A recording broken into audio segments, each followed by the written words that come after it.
요한복음 14장 21절 말씀 함께 보시겠습니다. 나의 계명을 지키는 자라야 나를 사랑하는 자니 나를 사랑하는 자는 내 아버지께 사랑을 받을 것이요 나도 그를 사랑하여 그에게 나를 나타내리라. 아멘. 중고등부 잘 지냈나요? 날씨가 많이 춥네요. 목사님도 오늘 너무 추워서 이렇게 목도리도 하고 지금 목사님 발 아래는 2개의 난로가 목사님을 이렇게 따뜻하게 해주고 있습니다. 목사님이 올해 40이 되었습니다. 40대에 중고등부를 목회하는 목사가 흔치 않을 것 같은데 고독하구만. 영광입니다. 목사님 많이 도와주면 좋겠어요. 여러분들이 올 한 해 정말 주님과 가까워지고 하나님 기뻐하시는 행동을 많이 하면 목사님이 힘이 날 것 같습니다. 여러분 잘 부탁해요. 힘듭니다. 오늘 말씀 이렇게 준비했는데요. 여러분 한번 궁금한 적 있지 않으세요? 왜 계명을 지키는 게 하나님을 사랑하는 거지? 이렇게 궁금해 보신 적 없나요? 내 방식으로 좀 하나님 사랑하면 안 되나? 굳이 계명 지키지 않아도 하나님 사랑할 수 있는 방법이 있지 않을까? 이렇게 궁금해 보고 질문할 수 있다고 저는 생각해요. 저도 그렇게 생각을 했기 때문이에요. 그런데 자기 방식으로 사랑하고 싶다라는 것을 내려놓게 되는 순간이 있습니다. 그거는 연애를 하면 돼요. 연애를 하면 알게 돼요. 내가 좋다는 것을 반드시 남도 좋아하지는 않는다라는 것을 배우는 게 바로 연애입니다. 목사님이 공익요원이었습니다. 예전에 공익들은 초록색 이런 유니폼을 입고 있어요. 아시나요?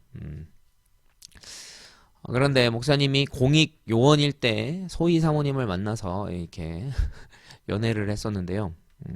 그때는 조금 서툴렀죠. 처음 연애다 보니까 어떤 센스가 발휘돼야 되는 건지를 모르고 무조건 많이 만나면 좋다라는 얘기를 듣고 우리 언제 만나자 이런 얘기를 했는데 1분 1초라도 빨리 만나고 싶으니까 공익이 끝나자마자 바로 만나자고 한 거예요.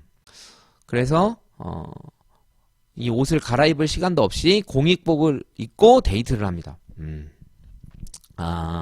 그때는 그냥 빨리 만나면 좋겠지라는 생각을 가지고 만났으나 지금 생각해보면 공익옷을 입고 이렇게 데이트를 하는 것이 나는 좋을지 몰라도 소희 사모는 부담될 수 있다라는 걸 요즘에는 알 것 같아요. 뿐만이 아니에요. 목사님은 되게 이렇게 힙합이나 락 같은 좀 센 음악을 좋아하지만 소희 사모는 그런 걸 전혀 좋아하지 않아요. 그렇기 때문에 내가 좋아하는 음악이라고 막 들려줘도 소희 사모에게는 그것이 소음일 뿐이죠. 내가 좋다는 거를 막 강요할 수 없다라는 것이 바로 연애고 사랑이라는 것을 목사님은 연애를 하면서 깨달았어요. 여러분들도 하면은 깨닫게 될 거예요. 그러나 나중에 하세요. 지금 하지 마세요. 경고합니다. 연애는 대학 가서 그것도 이렇게 하나님 감동 주실 때 하는 겁니다. 지금은 꿈 깨세요. 이렇게 남에게 맞추는 게 사랑이라는 것을 우리는 인생을 살다 보면 알게 돼요. 그렇기 때문에 우리가 하나님을 사랑하는 건 내 방식이 아니라 하나님이 원하는 방식으로 할 때 우리가 하나님을 사랑하는 거구나. 그것이 바로 계명을 지키는 거구나. 이거를 우리는 오늘 말씀을 통해서 알 수가 있어요. 그런데 그러면은 좀 이런 의문이 생깁니다. 내가 하나님께 이렇게 맞추는데 하나님도 좀 나에게 맞추셔야 되는 거 아닌가? 내가 원하는 거 좀 들어주셔야 되는 거 아닌가? 하나님? 하나님 저는 이런 거를 좋아해요. 돈 좋아하고요. 할렐루야. 목사님 돈 좋아해. 키 크는 거 좋아하고요. 공부 잘하는 거 좋아하고요. 이런 거 하나님 주실 수 있잖아요. 저에게 맞추세요. 좀 주셔야 될 거 아니에요. 이런 생각을 할 수 있습니다. 그런데 요즘에는 그런 생각이 바뀌고 계명이 왜 우리에게 왔는지를 알게 됐어요. 계명을 지키면 하나님이 기뻐하신다고 그랬는데 계명을 지키면 왜 하나님이 기뻐하실까를 고민해 보게 됐어요.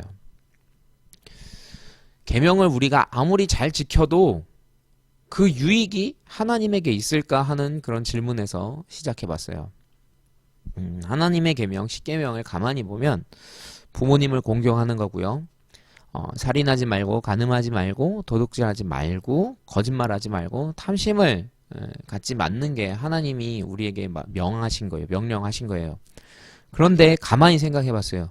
내가 아무리 부모님을 공경해도 하나님에게 어떤 이익이 있을까요? 제가 부모님을 너무 사랑하고 너무 존경한다고 해도 하나님이 얻는 이익은 없어요. 제가 다른 사람들 미워하고 죽이지 않고 도둑질하지 않고 거짓말을 하지 않았을 때 하나님이 어떤 이익이 있나요? 하나님에겐 아무런 이익이 없습니다. 계명을 지키는 게 하나님을 위하는 건데 그 이익은 하나님이 아니라 내가 받고 있다라는 걸 깨달았어요.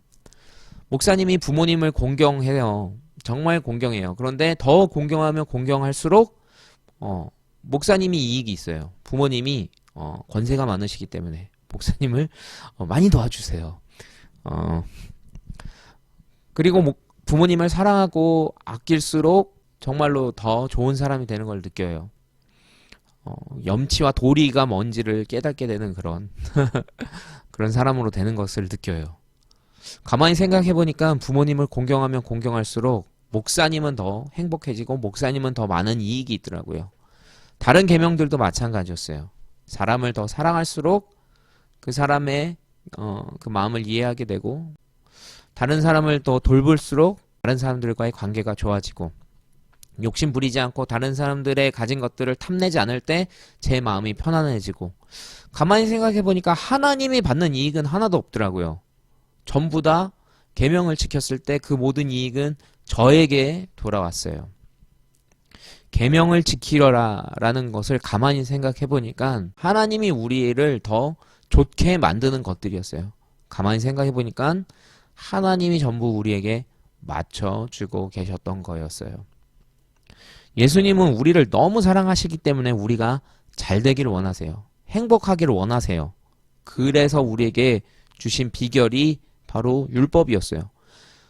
우리가 이렇게 살 때 행복하다라는 것을 가르쳐주고 계시는 게 사실 율법이었어요. 율법을 지키는 게 하나님을 기쁘게 만드는 것뿐만이 아니라 사실은 우리가 잘 되는 방법, 비결이더라고요. 우리는 하나님께 하나님 나 잘 되게 해주세요. 저 행복하게 만들어주세요. 계속 이야기를 하고 있지만 가만히 생각해보면 우리가 계명을 지키면 그 행복은 자연스럽게 우리에게 돌아오는 것을 우리가 알 수 있어요. 이처럼 하나님, 너무나 좋은 하나님, 우리를 너무나 사랑하고 우리에게 모든 것을 맞춰주고 계시는 하나님이라는 것을 여러분들이 좀 알았으면 좋겠어요. 목사님이 우리 하나님 열심히 믿자, 우리 하나님 계명 지키자라고 하는 이유가 여기 있어요. 하나님 말씀대로 살면 행복해요. 하나님 말씀대로 살면 우리가 잘 돼요. 그렇기 때문에 우리 하나님 믿자, 하나님 사랑하자라고 목사님은 자신 있게 이야기하는 거예요.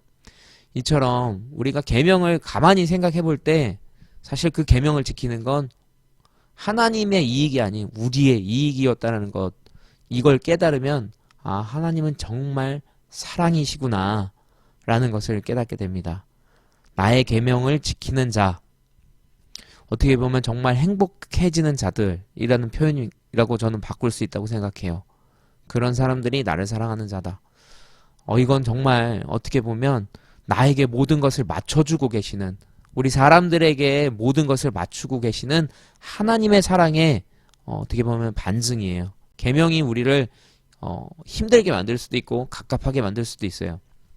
하지만 그 모든 걸 지키는 건 사실 나의 유익과 이익이라는 것을 기억하면 정말 하나님은 사랑이시구나 라는 걸 깨닫게 됩니다. 여러분, 하나님 말씀대로 살았으면 좋겠어요. 계명을 지키는 것이 바로 하나님 사랑하는 거고, 하나님 사랑하는 게 사실은 나를 사랑하는 겁니다. 올 한 해 우리는 하나님의 계명을 열심히 지켰으면 좋겠어요. 그렇게 하나님을 사랑했으면 좋겠어요. 그게 바로 여러분 진짜 사랑하는 겁니다. 올 한 해 하나님의 계명을 붙잡고 하루하루 살아가는 저희 여러분 되기를 소망합니다. 여러분, 날씨가 많이 춥지만 하나님의 사랑으로 따뜻한 그런 하루하루 보내기를 목사님 기도합니다. 여러분 사랑해요. 다음 주에 만나겠습니다.